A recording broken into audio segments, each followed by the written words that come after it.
мы продолжаем выпуск новостей, а сейчас гость в нашей студии, заместитель главы администрации Симферопольского района, заместитель главы президиума крымско-татарского общественного движения «Крым» Руслан Якубов. Руслан Ришатович, расскажите, как, на ваш взгляд, прошла подготовка к выборам на полуострове? Салям алейкум, доброе утро всем телезрителям. Конечно, очень была насыщенная предвыборная подготовка. Кроме стандартных процессов, связанных с подготовкой участковых комиссий, подготовкой штабов, велась и работа с жителями, с населением по, скажем так, делегированию в качестве кандидатов в депутаты достойных кандидатов, достойных членов тех или иных общественных организаций, политических партий, либо просто жителей и не ответственных людей, которые хотели бы поучаствовать в жизни своего района, села, города.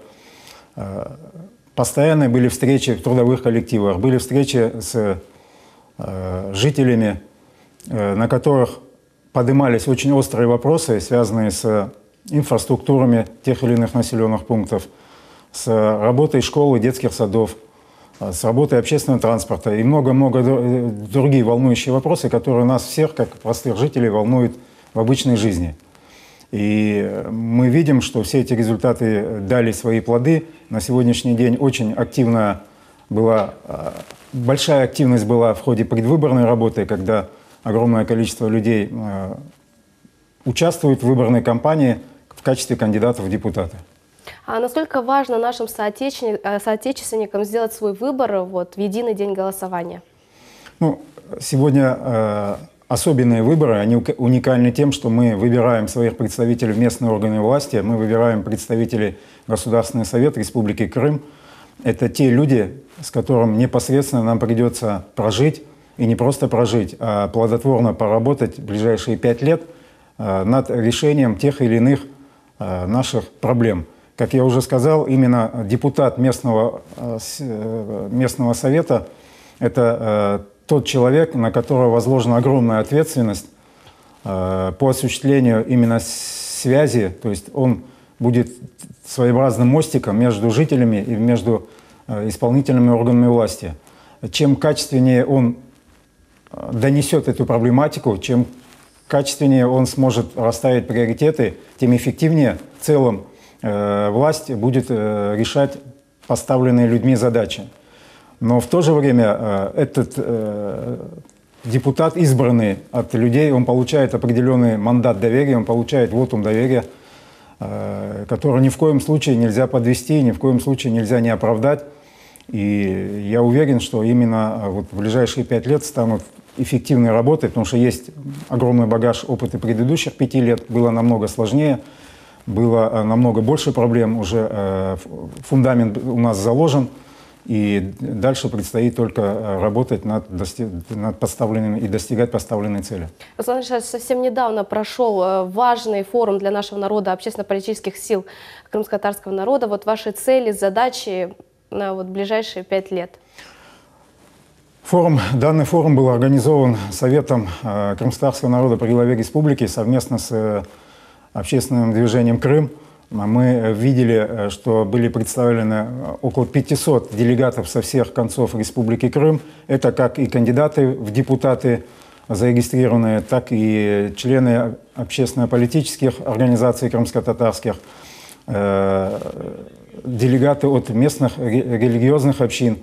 И тот посыл, который был задан на форуме, он объединил многие животрепещущие вопросы, начиная со сферы образования, где очень важно нам сохранить и развить крымско-татарский язык, крымско-татарскую культуру, сферы религии, да, мы видим, сколько мечетей новых начало строиться за последние 5 лет. Сейчас активно идет уже на стадии завершения строительства соборной мечети и многие другие значимые, как в целом для Крыма и для крымско-татарского народа, проекты.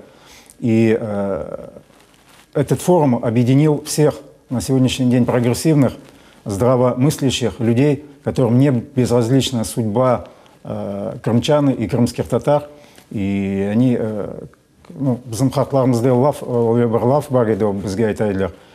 ос топаразын саи полон.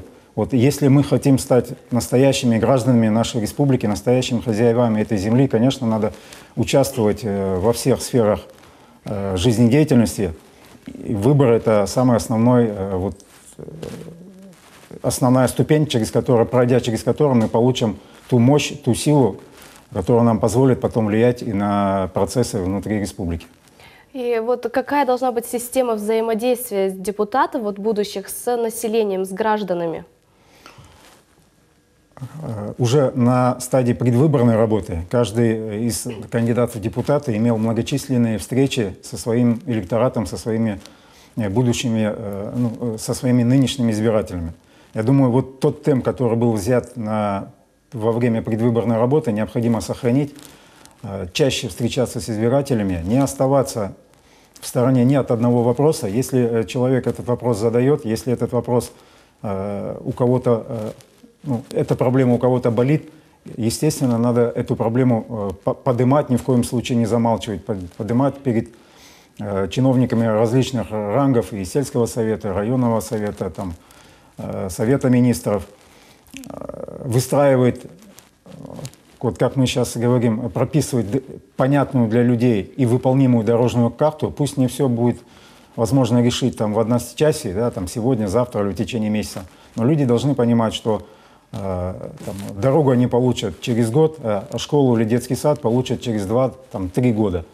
Более того, мы знаем, что у людей чаще всего проблемы не решаются из-за того, что есть такое понятие, как вакуум информации. То есть черпать информацию также от чиновников, от любых доступных источников и доносить до наших жителей, до жителей сел, городов, как они могут реализовать свои права на получение пособий, на реализацию в сфере образования своих прав. То есть вот именно так и должна быть выстроена работа. Сагыныз, Руслан Ришатович.